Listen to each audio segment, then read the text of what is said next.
Panibagong araw na naman mga lods, at ngayon tuloy-tuloy naman tayo mag-upload ng ating mga video para sa ating mga viewers mga lods. At siya nga pala, ipapakita ko sa inyo yung mga bagong papisang sisiw natin, mga bagong palahi, at yung mga nangingitlog natin na mga inahin. Tara, samahan nyo ko guys. Yan pala mga lods, yung ating inahing bulik. Di ba nung mga nakaraang video natin, yung upload natin naglilimlim din yan. Ngayon yung mga itlog niya ay napisa na, 4 lang yung napisa sa kanya, at ngayon naglilimlim naman siya. At ito nga pala yung ating bulik na kinukondisyon natin yung mga nakaraang taon, at ngayon pumasa na siya, pangalawang beses na siya pumapas sa exam. At sa hindi natin inaasahan, naputol yung kanyang ginagamit para sa exam niya, pero pumasa pa rin siya. Ang naging problema lang sa kanya ay nadali yung kanyang dalawang paa, kaya dyan natin siya nilalagay sa may pugad. Yan yung ating sweater na may tahig yung kaliwang paa niya. At ngayon nangingitlog na naman siya. 11 na yung kanyang itlog mga lods, at malapit na rin siyang maglimlim. Pinuro natin siya dun sa ating bulik na ganador. Walang ibang tayong hinalong maglalaya sa kanya kundi yung bulik lang natin, kasi gusto natin na mapuro yung ating mga bulik. At yun nga, pupunta tayo doon sa ating kulungan ng mga sisiw natin. Medyo nakakatuwa kasi marami na tayo ngayon na inaalagaan.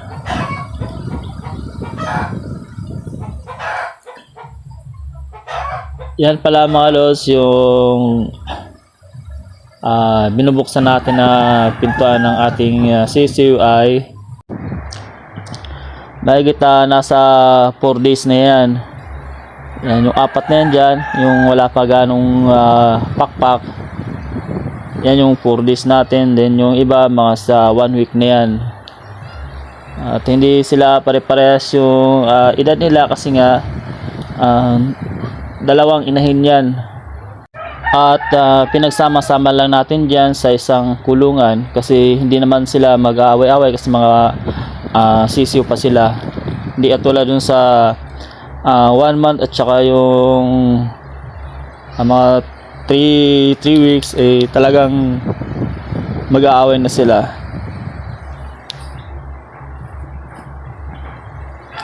Yan, kita nyo mga lods, inalis ko yung kanyang inahin dyan, kasi nga naapakan niya, medyo nanghihina yung ating mga sisiw na iba dyan.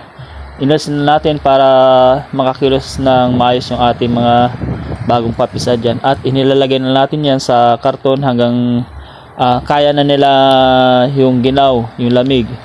Saka natin siya ihiwalay na sa karton. Ang paglagay ko sa kanila mga lods ay sa gabi lang. Doon ko lang nilalagay sila sa karton. At yan yung 1 month natin, medyo malalaki na. Puro bulik po yan. Yung isa dyan ay puting bulik, at yung dalawa yan dark na bulik. 1 month pa lang yan mga lods, at kita na natin yung lalaki dyan. Siya nga pala, yung isa dyan, yung kulay medyo dark. Ang kulay dyan ay hindi pa natin mas sigurado kung lalaki siya, pero sa tingin ko medyo lumalamang na yung pagiging lalaki nung itim na dyan, yung nasa likod na yan. Yan, ayan. Yan. Baka kalabasin nito ay alimbuyugin, pero mapula na yung dibdib niya at saka yung salig niya. Siguro mga 70% lalaki na yan. At ito naman yung 3 weeks natin, 3 weeks old. Yan, malalakas na sila kumain. At puro wet feeding po ang ginagawa natin dyan, kasi malalakas sila sa ganyan pag basta yung binibigay natin na patuka sa kanila.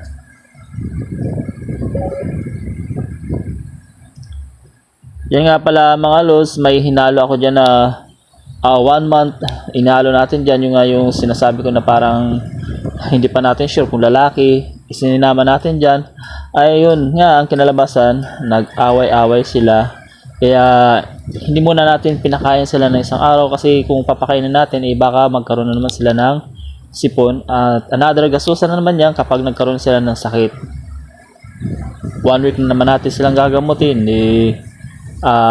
sayang lang, kasi baka madali yung paglaki nila kapag lagi sila nagkakasakit.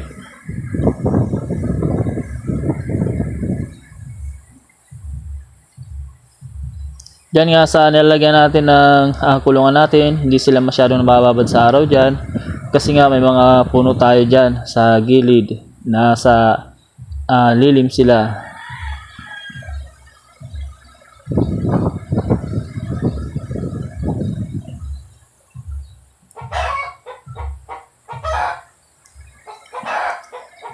Ito nga pala mga lods, yan, pumasa na yan sa exam noong nakaraang taon. Halos daplis lang yung kanyang tama dyan.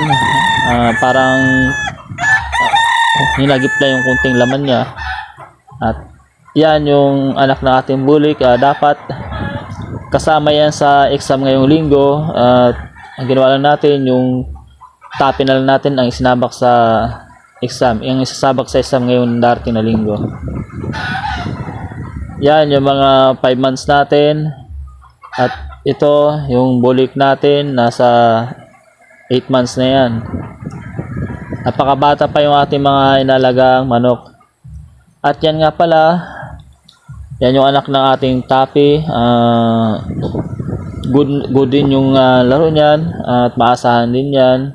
Nagkaroon lang siya ng problema, dapat matagal na siyang naisama sa exam, ay sa din nating inaasahan, nagkaroon siya ng problema sa katawan, parang nanigas yung mga kalamnan niya, yung mga muscle niya nanigas, at pati yung pakpak niya hindi niya maigalaw, hanggang sa nagkaroon siya ng halak. Yun, ginamot na muna natin ang ginamot, hanggang sa ayun nga, nakaka-recover na siya, tumalakas na ulit siya sa kanyang pagtutuka. At yung ating 5 months din, yan yung ating inahin na gala.